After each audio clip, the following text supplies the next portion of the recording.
D'après nos connaissances, notre planète est en péril. Nous vivons une période d'extinction massive. Perte de biodiversité, désertification, climat, carbone. Nous les décevons. Inondations ici, sécheresse là-bas. Faire moins de mal ne rend pas la planète plus saine.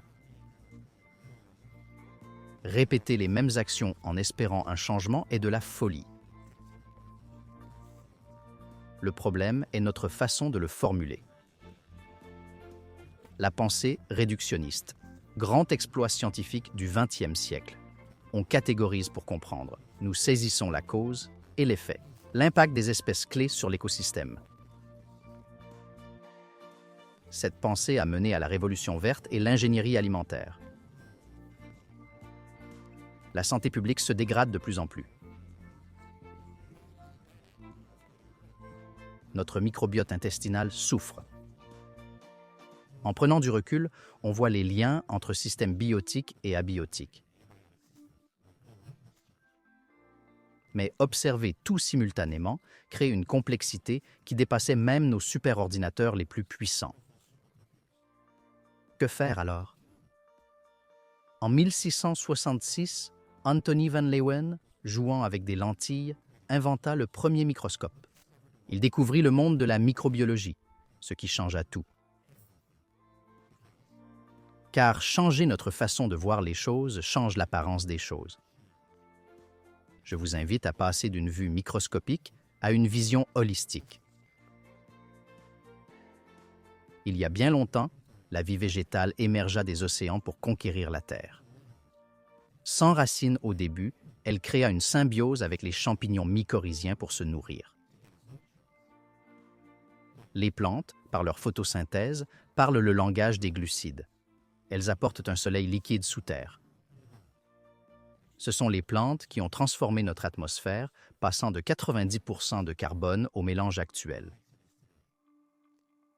Le carbone est un champignon intermédiaire entre les plantes et le reste de la microbiologie. Les microbes parlent le langage des minéraux, comme l'azote. Cet échange de minéraux et de sucre se fait dans ce vaste écosystème souterrain. Une grande partie de nos connaissances sont très récentes. On a appris que notre sol vivant est l'un des plus grands puits de carbone sur Terre. Un tiers des émissions annuelles de combustibles fossiles va sous terre.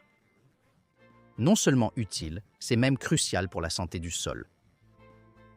Mais qu'est-ce que c'est, ce sol, au juste? Ce n'est pas du sable mort ou juste un support pour les plantes. C'est l'humus, la couche fertile comme un tissu vivant où la vie foisonne. Si on le dénude et l'expose au soleil direct, il meurt.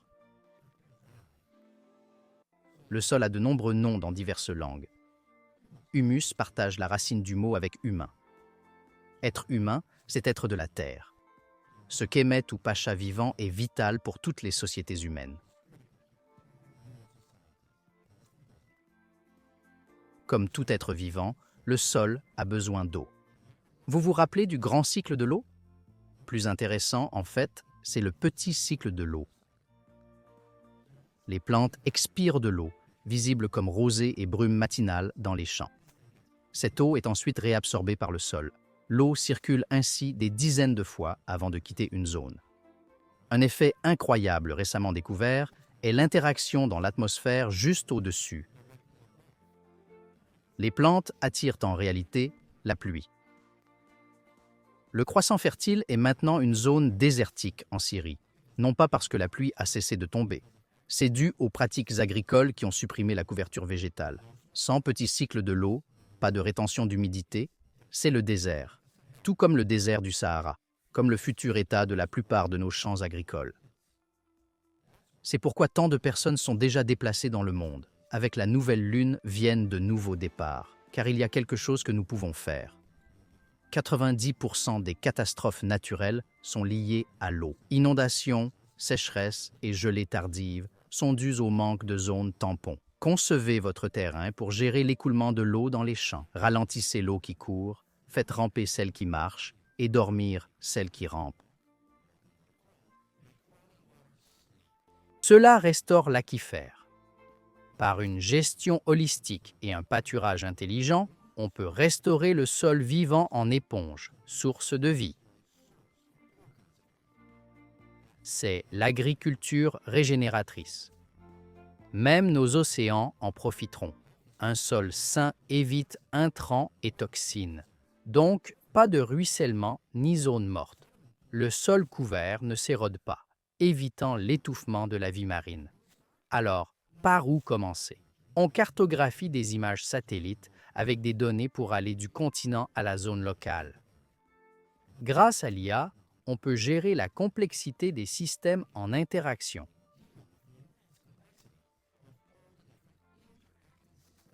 Choisissez le lieu aux meilleurs impacts positifs en aval.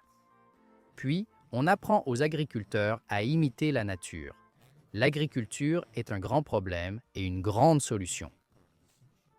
La stratégie est simple. Observez ce que fait la nature. Copiez ce qui marche. 1. Gardez le sol toujours couvert, pas de labour. 2. Favorisez la biodiversité partout, pas de produits chimiques ajoutés. 3. Des racines vivantes toute l'année. On commence à comprendre la nature. Au-delà des données et mesures, être ouvert et connecté. Sentez-vous ce que dit l'écologie? Les autochtones ont toujours eu cette sagesse. Pour la première fois, tous s'accordent. Régénérer le sol nous aidera à traverser ce moment crucial de l'histoire.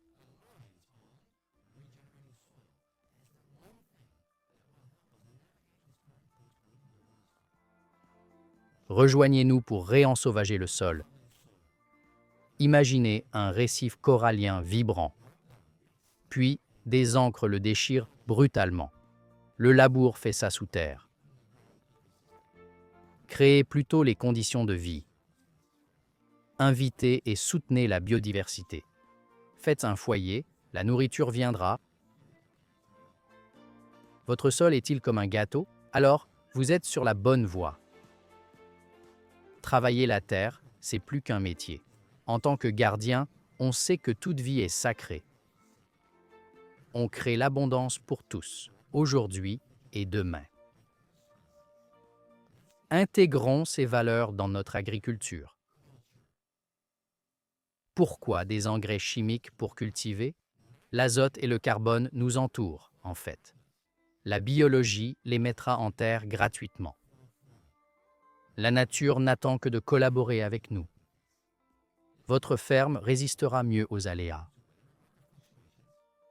Soignez la planète et les gens, le profit suivra. Tous adorent être en pleine nature. Air pur, eau claire et un travail qui a du sens. Cultivez votre propre nourriture. Prenons soin des jeunes et des aînés ensemble. Ce modèle positif marche partout dans le monde. C'est reproductible, évolutif et très attrayant. Investissez. Maximisez un actif mourant ou développez un actif florissant. La solution intelligente, réformer l'éducation, enseigner l'histoire du sol pour produire davantage, créer des marchés d'échange, produits, idées, savoir. Sur ce terrain, protégeons-nous par des règles strictes.